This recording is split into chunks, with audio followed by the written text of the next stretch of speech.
Hello friends! Today we'll draw this beautiful portrait using the Loomis method and just one pencil. Watch until the end and let's begin. Before we get fancy, we need one rough circle to lock in the head structure. Think of this circle like the foundation of a house. If this part feels balanced, everything we build on top of it will make a lot more sense. And just like that, we've locked in the upper part of the skull. Alright, tiny but important step. We need to mark the center of the face, and it sits right between the eyebrows. Nothing fancy, just a small guide that will help us build the rest of the head.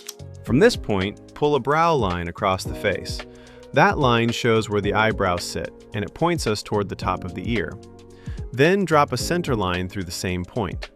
Let it follow the curve of the ball at the top, then keep it straighter as it moves down. This splits the face into left and right and gives us a clean guide for the nose, mouth, and chin. Basically, we're not guessing anymore.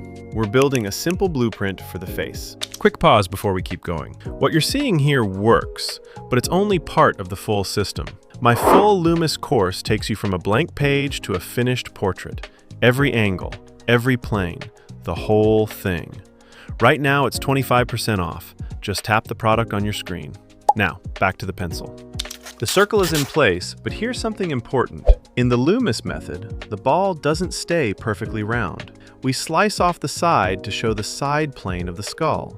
And because this head is turned slightly to the side, we only see one cut. Start that cut around the end of the brow line and let it stop at the outer edge of the circle. For the height, make it about 2/3 of the full circle. No ruler, no overthinking. Just eyeball it. If the side cut feels balanced, you're on the right track. Next, we're going to place the horizontal guidelines. The first one starts from the top of the side cut, and it stays parallel to the brow line. This will become the hairline. The second one starts from the bottom of the side cut, also parallel to the brow line. This gives us the nose line. Then we repeat that same distance one more time downward and place a small line for the chin. Nothing too complicated, just 3 clean sections to keep the face height balanced. Now we can build the lower part of the head, the jaw. From the left side of the ball, bring a line down to the chin line. Then, from the middle of the side plane, drop a short vertical line. From the end of that line, angle it down until it also meets the chin line. And there it is, a simple lower jaw structure, clean and easy. Now we can clean things up a little. Erase the extra construction lines, especially the part of the ball that falls inside the face, along with any guides we no longer need. Then, from the inside edge of the side plane, draw one line to the right and another to the left. These 2 lines will give us the width of the mouth. Simple, but very important. After that, I start refining the shape of the head from the top. Add the eye socket, and sketch in a few light lines for the neck and the beginning of the body. And just like in our previous lessons, the ear sits in the lower quarter, right outside the side plane. This is the area we're looking for. Place the ear here, then shape it based on the angle and the face you're drawing. Nothing fancy yet, just get it in the right zone first. Now we can start placing the features. On the nose line, add a small circle to mark the front plane of the nose. Then draw 2 oval shapes for the eye sockets, a smaller one on the left and a larger one on the right. That's because the right eye is more visible from this angle, while the left one is partially hidden by the turn of the head. Finally, sketch a simple mouth guide right in the middle of the space between the nose and the chin. And just like that, everything is set up and ready. Now, let's dive deeper into the features. Stay with me. Next to the small circle we placed for the front of the nose, add another one on the right to represent the visible side plane. Then use the eraser to clean up the overlapping lines between those 2 circles. After that, lightly shape the nostrils. Keep them subtle and make sure they feel even, not too big, not too small.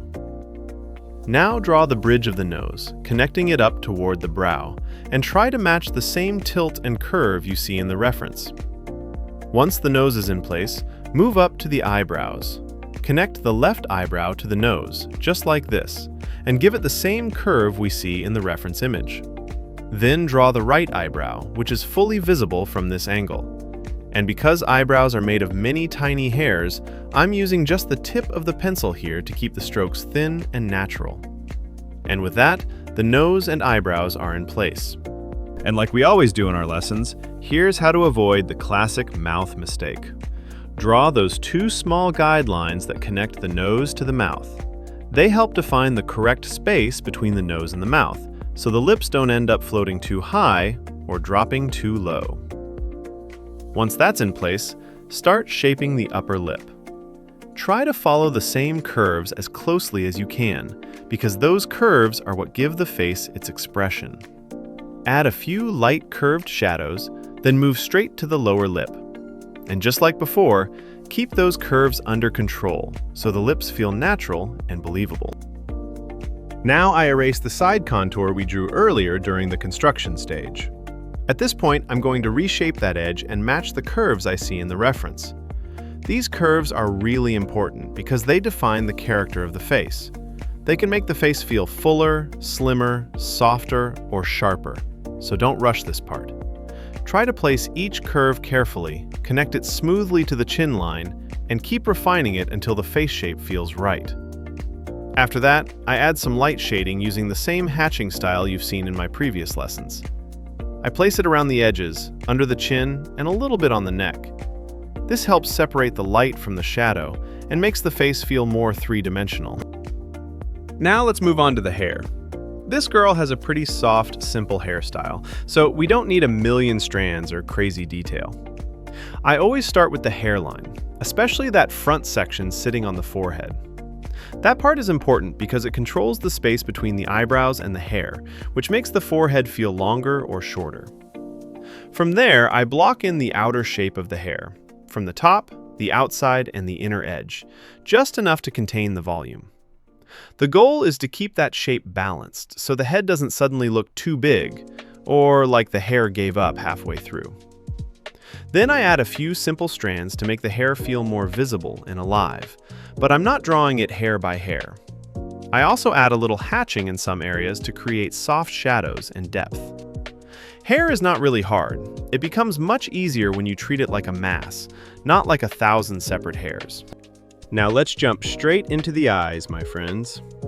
I start by drawing a light horizontal line just under the eyebrows. Its job is simple. It helps keep both eyes aligned. Then I mark where the eye begins, and I start shaping the upper eyelid. As you can see, I'm trying to match the same curve I see in the reference. I do the same thing on the left eye, keeping that curve consistent, because that curve is what gives us the correct eye expression in the end. Next, I add a little shading between the eyebrow and that crease. Then I move to the upper lid itself, which follows almost the same curve as the crease we just drew. I repeat that on the other eye as well. And of course, we can't forget the eyeliner this girl is wearing.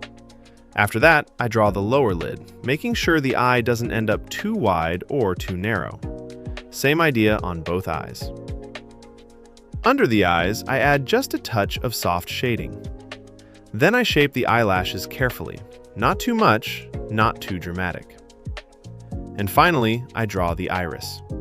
As you can see, it leans a little to the right because the face is turned at an angle. Then I finish it off with a bit of shading and a few highlights using the white gel pen. And that's it, my friends. We finished this beautiful face for today's lesson. If you enjoyed the video, don't forget to hit the like button and leave me a nice comment below. And if you have any questions, write them in the comments. I really do read all of them. Also, if you want to learn the full Loomis method step by step, you can check out my complete Loomis course through the link in the description or the first pinned comment. You can also visit my official website, onepencildrawing.com. Thank you for watching, and I'll see you in the next lesson. Bye-bye!